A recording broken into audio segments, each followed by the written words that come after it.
السلام عليكم ورحمة الله وبركاته. جمهور النصر السعودي يخصص استقبالا جنونيا للعالمي رونالدو المتعطش لتحقيق المزيد من التألق. خص جمهور النصر السعودي يوم الثلاثاء النجم البرتغالي كريستيانو رونالدو باستقبال جنوني هو الأول من نوعه في المملكة يحظى به لاعب كرة القدم.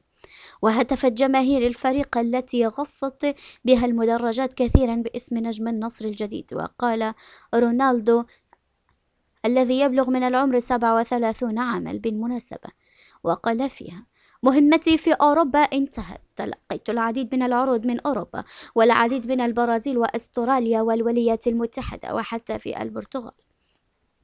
جئت إلى هنا للفوز، لألعب، لأكون جزءا من نجاحات البلد وثقافاته. وانضم مهاجم مانشستر يونايتد الإنجليزي إلى النادي السعودي في صفقة قدرت بأكثر من 200 مليون يورو. وحظى النجم البرتغالي كريستيانو رونالدو اليوم الثلاثاء باستقبال جنوني من النصر السعودي الذي انتقل إليه عقب مسيرة طويلة من العطاء الكروي على الملاعب الأوروبية، حيث برز اسمه فيها بشكل لافت. وتم تقديم الملقب في المملكة باسم العالمي لجمهور النصر وسط أجواء احتفالية وألعاب نارية، فيما كان اسمه يدوي في أرجاء الملعب. ووصف البرتغالي كريستيانو نفسه بأنه لاعب فريد لانتقاله إلى السعودية، مؤكدا أن مهمته في أوروبا انتهت، وأنه متعطش لتحقيق مزيد من النجاح بعد الانضمام لنادي النصر في صفقة مقدرة بأكثر من 200 مليون يورو.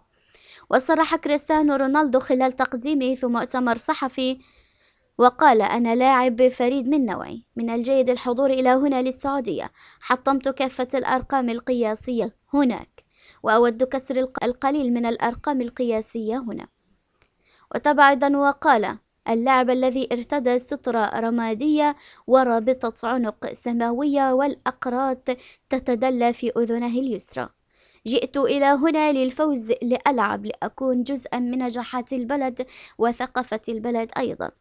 وكشف رونالدو الذي حقق مسيرة مذهلة مع ريال مدريد الأسباني ومانشستر يونايتد الإنجليزي ويوفنتوس الإيطالي أنه رفض عددا من العروض من أوروبا وأماكن أخرى للانضمام إلى النصر السعودي، وأن الانتقال إلى النصر السعودي تحدي كبير، ولكن من ناحية أخرى أنا سعيد عندما اتخذت قراري. عائلتي دعمتني وخاصة أطفالي.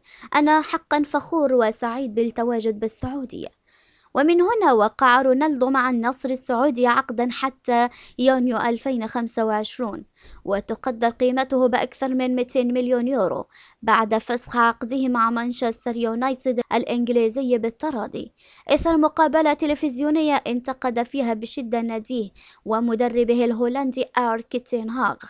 وأكد رونالدو صاحب الرقم القياسي لعدد الأهداف المسجلة مع المنتخبات الوطنية وفي دوري أبطال أوروبا أن كرة القدم قد تغيرت في السنوات 10 و20 الماضية، مستشهدا بفوز المنتخب السعودي على الأرجنتين في الدور الأول من مونديال قطر 2022.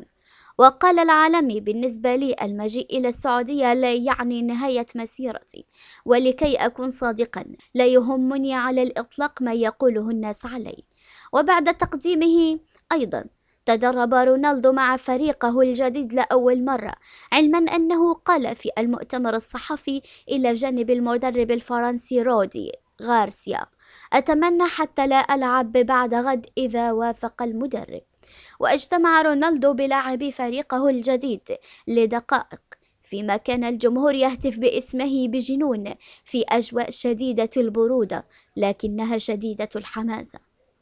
وأشاد مقدم الحفل وقال: بأعظم لاعب في التاريخ، لاعب وصف بالأجواء بمناسبة لا تحدث إلا مرة واحدة فقط في العمر. وبعد ذلك بدقائق دخل رونالدو مرتديا قميص النصر الأصفر والأزرق إلى الملعب الذي فاضت جنباته بأكثر من 25 ألف متفرج، وهي أقصى طاقته الاستيعابية. وصار رونالدو بين صفين من الأطفال والفتيات الذين ارتدوا قمصان النصر، فيما أطلقت ألعاب نارية ودوت صيحات الجماهير رونالدو رونالدو. وحمل كثير من الجمهور أعلاما صفرا كتب عليها بالأخضر رونالدو ورقمه المميز، فيما لوح البعض بإعلام بلده البرتغال. وقال رونالدو للجمهور: سأبذل قصارى جهدي لإسعادكم، قبل أن يوقع على 7 كرات وركلها صوب المدرجات، فيما أعطى الكرة لطفلة في المدرجات بيده. والتحقت أسرة رونالدو به على منصة أقيمت في وسط الملعب، وهتف الجمهور باسم صديقته الأسبانية الأرجنتينية جورجينا، التي وضعت عباءة سوداء طويلة مفتوحة فوق ملابسها. ووصل رونالدو وأسرته ومرافقوه مساء الثلاثاء إلى الرياض على متن طائرة خاصة، وتزينت الشوارع الرئيسية في العاصمة السعودية بلوحات كبيرة مضيئة حملت صورة رونالدو بقميص النسر الأزرق والأصفر مع كلمات: هلا رونالدو، مرحبا رونالدو.